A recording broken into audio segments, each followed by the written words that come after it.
ဝင်ငွေစင်ဆက်မပြတ်ဝင်ဖို့ဆိုတာက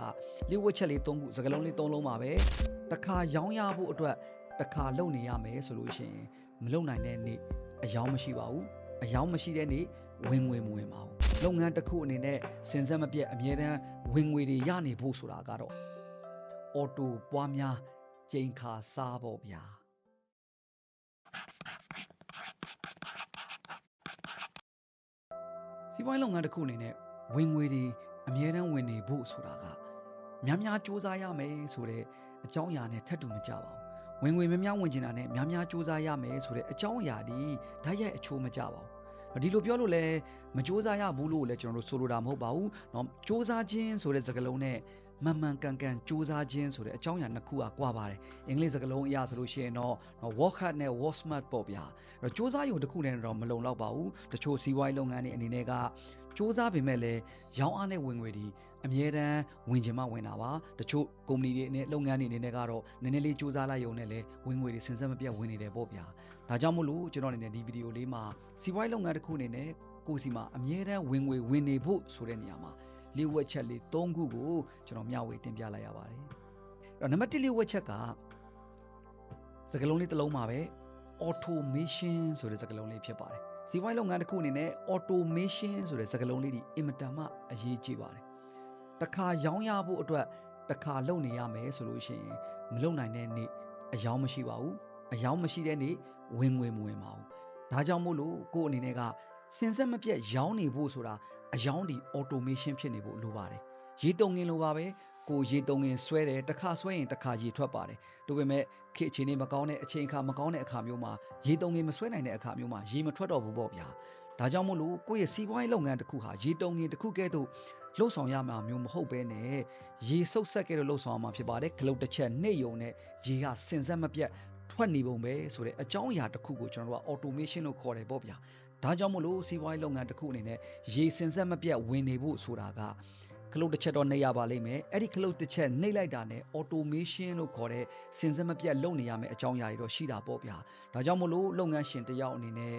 ကိုရောင်းမှအယောင်းရှိတယ်ဆိုလို့ရှိရင်တော့ကိုမရောင်းနိုင်တဲ့နေ့အယောင်းမရှိဘူးပေါ့ဗျာအရေးကြီးတာက automation ဆိုတဲ့အကြောင်းအရာပါအရာအလုံး automation မဖြစ်ချင်နေပါအယောင်းကတော့ automation ဖြစ်ဖို့လိုပါတယ်အယောင်း automation ရှိနေဖို့လိုတယ်ဖြစ်နေဖို့လိုတယ်ရောင်းမဲ့လူတွေကလည်းเนาะ automation ရောင်းနေဖို့လိုတယ်အဲ့တော့ကိုရောင်းမှရောင်းရတာမဟုတ်ပဲနဲ့ကိုရောင်းမရောင်းရောင်းနေတဲ့လူတွေရှိဖို့လိုတယ်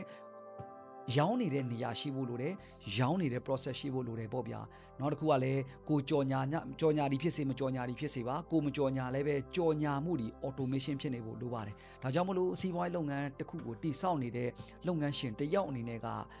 automation ဆိုတာအစိတ်ပိုင်းတစ်ခုမဟုတ်တစ်ခုကိုစီးပွားရေးလုပ်ငန်းမှာရှိတဲ့အကြောင်းအရာဖြစ်ပါတယ်အနည်းဆုံးတော့အယောင်းပိုင်းမှာပေါ့ဗျာကိုရောင်းမှရောင်းရတာမဟုတ်ပဲနဲ့ကိုမရောင်းပေမဲ့လည်း auto ရောင်းနေရပါမယ် auto ရောင်းနေရမယ် auto ရောင်းနေတဲ့လူရှိရမယ် auto ရောင်းနေတဲ့ process ရှိရမယ် auto ကြော်ညာနေတဲ့အကြောင်းအရာရှိရမယ်ပေါ့ဗျာ marketing လက်ဒီလိုပါပဲကိုကြော်ညာမှနော်ကိုကလုပ်ငန်းရှင်တယောက်အနေနဲ့ကိုထကြော်ညာမှနည်းနည်းရောင်းရတယ်ဆိုဘယ်ဟုတ်ပါမလဲဗျာနော်အဲ့တော့ကိုမကြော်ညာကိုမလုပ်ပေမဲ့လည်းပဲကြော်ညာမှုဒီ automation ဖြစ်နေဖို့လိုပါတယ်ရောင်းချမှုဒီ automation ဖြစ်နေဖို့လိုပါတယ်ဒါမှလည်း auto ရောင်းနေမှ auto အယောင်းရှိမှဖြစ်ပါတယ် auto အယောင်းရှိမှ auto ဝင်ငွေတွေဝင်နေမှာပဲဖြစ်ပါတယ်ဒါကြောင့်မို့လို့လုပ်ငန်းတစ်ခုအနေနဲ့စင်ဆက်မပြတ်အမြဲတမ်းဝင်ငွေတွေရနေဖို့ဆိုတာကတော့အနည်းဆုံးတော့ကိုယ့်ရဲ့အယောင်းပိုင်းဒီ automation ဖြစ်နေဖို့လိုပါတယ်ဒါနံပါတ်1အချက်ပါနောက်တစ်လျှို့ဝှက်ချက်တစ်ခုက duplication လို့ခေါ်တဲ့ပွားများနိုင်ရမယ်ဆိုတဲ့အကြောင်းအရာပဲဖြစ်ပါတယ်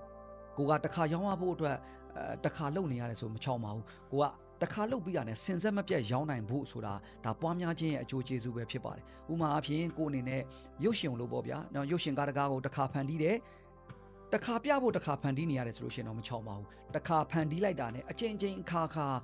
ပြလို့ရနိုင်တယ်ဆိုတဲ့အကြောင်းအရာမျိုးဖြစ်ပါတယ်ဝတ္ထုစာအုပ်လိုမျိုးပေါ့ဗျာတစ်ခါဖန်တီးယုံနဲ့အချိန်ချင်းခါပွားများပြီးတော့မှစာအုပ်ပေါင်းတောင်းတဲ့ချီသိန်းတဲ့ချီရောင်းလို့ရနိုင်တယ်ဆိုတဲ့အကြောင်းအရာမျိုးဖြစ်ပါတယ်ဒါမှမဟုတ်ကျွန်တော်တို့ online class လိုမျိုးပေါ့ဗျာတစ်ချိန်တစ်ခါဖန်တီးယုံနဲ့အချိန်ချင်းခါတော့ကျွန်တော်တို့ရောင်းချလို့ရနိုင်တယ်ဆိုတဲ့အနေအထားမျိုးဖြစ်ရပါမယ်ဒါကြောင့်မို့လို့စီးပွားရေးလုပ်ငန်းရှင်တယောက်အနေနဲ့စဉ်းစားတဲ့အကြောင်းအရာတစ်ခုကကိုယ့်ရဲ့ထုတ်ကုန်ပဲဖြစ်ဖြစ်ကိုယ့်ရဲ့ဝန်ဆောင်မှုပဲဖြစ်ဖြစ်ပါ ပွားများရောင်းချနိုင်ရမယ်ဆိုတဲ့ idea ဖြစ်ပါတယ်တချို့ဝန်ဆောင်မှုတွေဒီကိုယ့်ရဲ့ပေးရတဲ့အချိန်နဲ့ဓာတ်ရိုက်အချိုးကျတတ်ပါတယ်ကိုကတစ်ချိန်ပေးရရင်တစ်ချိန်အတွက်ရပါမယ်နှစ်ချိန်ပေးရရင်နှစ်ချိန်အတွက်ရမယ်ဆိုတဲ့အနေအထားမျိုးမှာကိုယ့်ရဲ့အချိန်နဲ့ဓာတ်ရိုက်အချိုးကျတယ်ဆိုတဲ့နေရာမှာပွားများလို့မဖြစ်နိုင်ပါဘူးကိုယ့်ရဲ့အချိန်ဒီ limit ရှိပါတယ်ဒါကြောင့်မို့လို့ကိုယ့်ရဲ့ဝန်ဆောင်မှုကိုပွားများနိုင်တဲ့အကြောင်းအရာတစ်ခုအဖြစ်ဖန်တီးပြီးတော့မှလှုပ်ဆောင်နိုင်မယ်ဆိုမှဒါလည်းကျွန်တော်တို့ကဝင်ငွေဒီစဉ်ဆက်မပြတ်ဝင်နေမှာပဲဖြစ်ပါတယ်ဒါကြောင့်မို့လို့ကိုယ့်ရဲ့ထုတ်ကုန်နဲ့ကိုယ့်ရဲ့ဝန်ဆောင်မှုဒီပွားများနိုင်ခြင်းဆိုတဲ့အကြောင်းအရာဒီအဓိကကြတဲ့အချက်တစ်ချက်ဖြစ်ပါတယ်ခင်ဗျာနောက်တစ်ခုကကြိမ်ခါစားနိုင်ရပါမယ်ဒါကို repetition လို့ကျွန်တော်တို့ခေါ်တယ်ပေါ့ဗျာကြိမ်ခါစားတယ်ဆိုတာဒီလိုပါတရက်ပင်တစ်ပင်ကိုကျွန်တော်တစ်ခါစိုက်လိုက်တယ်တစ်ချိန်ပဲစိုက်လိုက်တာပါပဲဒါပေမဲ့လည်းပဲဒီနှစ်မှာလည်းကျွန်တော်တို့စားရတယ်နောက်နှစ်မှာလည်းကျွန်တော်တို့စားရတယ်နောက်နှစ်မှာလည်းကျွန်တော်တို့စားရတယ်ပေါ့ဗျာစဉ်းစားကြည့်အောင်တရက်ဒီတစ်လုံးစားဖို့အတွက်တစ်ပင်စိုက်နေရမယ်ဆိုလို့ရှိရင်တော့ဘယ်ချောင်ပါမလဲဗျာဒါကြောင့်မို့လို့တစ်ချိန်စိုက်ရုံနဲ့ချိန်ခါစားလို့ရနိုင်တယ်ဆိုတဲ့ idea ဒီစီးပွားရေးလုပ်ငန်းတစ်ခုဝင်ငွေစဉ်ဆက်မပြတ်ဝင်နေဖို့စူးစမ်းတယ်ဆိုတဲ့နေရာမှာအရေးကြီးတဲ့အတွေးခေါ်တစ်ခုပဲဖြစ်ပါတယ်ဆိုကြပါစို့ယင်းနှိမ့်မြုံနှံမှုအပိုင်းမှာဆိုလို့ရှိရင်လည်းကိုမှတိုက်ခန်းရှိမယ်ဆိုင်ခန်းရှိမယ်တိုက်ခန်းနဲ့ဆိုင်ခန်းဒီတစ်ချိန်တစ်ခါရှိရုံနဲ့ကျွန်တော်တို့ကချိန်ခါနှစ်စဉ်နှစ်တိုင်းဆိုသလိုစဉ်ဆက်မပြတ်เนาะစားနိုင်တဲ့